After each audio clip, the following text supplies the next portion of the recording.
حیات آباد سے راشد صاحب نے یہ مسئلہ پوچھا ہے، کیا اسلام میں عورت کی بدزبانی کی وجہ سے اس پر ہاتھ اٹھانا جائز ہے؟ اگر جائز نہیں ہے تو اس کا گناہ کتنا ہے؟ اور گھر کا بڑا باپ ہو یا سسر، بھائی ہو یا دیور یا شوہر، ان میں سے کسی کو یہ اجازت ہے کہ ہاتھ اٹھائے؟ سب سے پہلے تو یہ سمجھ لیں کہ باپ، سسر، دیور یا بہنوئی یا کوئی بھی ہو، اس قسم کے کسی بھی خاندان کے فرد، شوہر کے اعزاء یا اقربا میں سے کسی کو شرعاً یہ اجازت نہیں ہے کہ وہ کسی کی بیوی پر ہاتھ اٹھائے۔ حرام ہے، ناجائز ہے، اور اصلاح کرنی چاہیے ان کمبائن فیملی کے اندر رہنے والے لوگوں کو جو اپنی بھابھی پر ہاتھ اٹھانا بھی اپنا حق سمجھتے ہیں۔ بھائی تم نامحرم ہو اور وہ خاتون تمہارے لیے نامحرم ہے، تمہارے لیے تو بات کرنے کے لیے بھی حدود اور قیود ہیں، تمہیں کس نے اس بات کا اختیار دیا ہے کہ تم کسی کی بیوی پر ہاتھ اٹھاؤ؟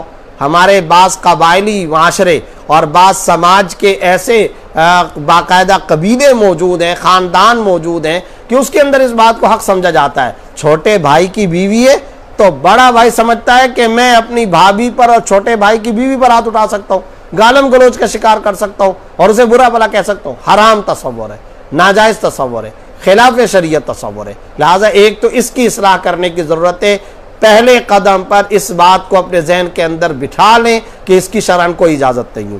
دوسرے نمبر پر، کیا شوہر کو اس بات کا اختیار ہے کہ وہ اپنی بیوی کی پٹائی کرے یا بیوی کو مارے؟ تو یاد رکھیں اس سلسلے کے اندر صحیح مسلم کے اندر ایک روایت موجود ہے، آپ صلی اللہ علیہ وسلم نے باقاعدہ یہ ارشاد فرمایا کہ اگر بیوی یہ غلطیاں کرے تو اسے سمجھانا چاہیے۔ آخری درجے کے اندر اگر بیوی کی غلطی اور بیوی کی کوتاہی کی بنیاد پر شوہر یہ مناسب سمجھتا ہو کہ اس کو سزا دینی چاہیے تو صحیح مسلم کے اندر روایت کے الفاظ یہ آئے ہیں فَضْرِبُوهُنَّ ضَرْبًا غَيْرَ مُبَرَّحٍ، عورت کو اس طرح سے تم ضرب لگا سکتے ہو جو ضرب غیر مبرح ہو۔ کیا مطلب غیر مبرح؟ نشان نہ ہو، ڈنڈے سے نہ مارا جائے، کسی بھی جسم کے کسی حصے پر اس طرح کی تکلیف نہ ہو کہ اس کے اوپر نشان یا سرخی کی کوئی علامت ظاہر ہو جائے۔ اس طرح کی پٹائی، اس طرح کی مار پیٹ شرعاً بالکل ناجائز اور حرام ہے۔ اردو کے اندر ضرب غیر مبرح کا صحیح ترجمہ ہے چپت لگا دینا، یہ ہے۔ اب آپ بتائیے چپت لگا دینے کے اندر کون سی کوئی نشان پڑھنے یا تشدد یا ظلم کی تعریف اور ڈیفینیشن میں وہ نہیں آ سکتا، بس ایک ہاتھ سا لگا دینا۔ لیکن یہ بھی کب ہے؟ قرآن کریم کے اندر سورہ نساء میں اللہ نے اس کی پوری تفصیل بیان کی ہے، وَاللَّاتِي تَخَافُونَ نُشُوزَهُنَّ فَعِظُوهُنَّ وَاهْجُرُوهُنَّ فِي الْمَضَاجِعِ، وہ خواتین جن کی نافرمانی حد کو کراس کر چکی ہو اور بہت زیادہ نافرمانی۔ اچھا ایک بات یہ بھی ذہن کے اندر رکھیں، مطلقاً نافرمانی نہیں، سمپل اس نے کوئی نافرمانی کی تو اب آپ یہ سمجھیں کہ یہ پروسیس جاری کرنا شروع کر دیا جائے، نہیں۔ صحیح مسلم کی جس روایت کے الفاظ میں نے ذکر کیے ہیں کہ فَضْرِبُوهُنَّ ضرباً غیر مبرح، آپ حیران ہوں گے اس سے پہلے اس کا جرم کیا آیا ہے۔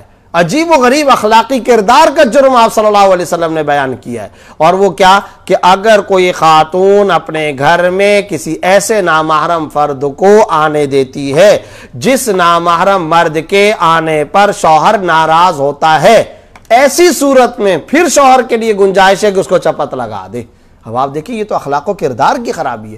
اس اخلاق و کردار کی خرابی پر بھی رسول اللہ صلی اللہ علیہ وسلم نے یہ ارشاد فرمایا ضرب اگر ہوگی، مار پٹائی ہوگی تو وہ تشدد اور ظلم اور وہ بہت بڑا صدمہ اور ستم کی جو تعریف ہے اس کے اندر آنا اس کا جائز نہیں ہے۔ ایسی ضرب لگانا درست نہیں ہوگا، بلکہ اس کے بارے میں صرف اور صرف یہ ہے کہ ضرب غیر مبرح اعتدال کے ساتھ آپ مناسب سزا اور تنبیہ دے سکتے ہیں۔ اور پھر اس کے بعد اسی حدیث کے الفاظ ہیں وَلَهُنَّ عَلَيْكُمْ رِزْقُهُنَّ وَكِسْوَتُهُنَّ بِالْمَعْرُوفِ، اور وَلَهُنَّ عَلَيْكُمْ، ان خواتین کے لیے تم پر ہے کہ تم ان کو روزگار، ان کے لیے رزق کا، معاش کا، قیام کا، طعام کا، لباس کا، علاج کا، اور اسی طریقے سے ان کے معروف طریقے سے لباس کا اچھا انتظام کرو۔ اور اس حدیث کے شروع کے اندر ایک لفظ آیا ہے جس پر آپ صلی اللہ علیہ وسلم نے گویا کہ اور زیادہ تنبیہ فرما دی، اخذتموہن بامان اللہ، تم نے ان خواتین کو لیا اللہ کا نام لے کر اپنے لیے حلال کیا ہے۔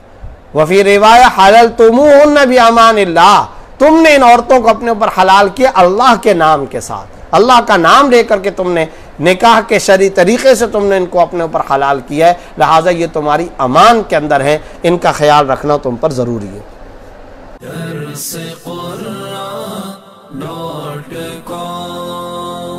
www.darsequran.com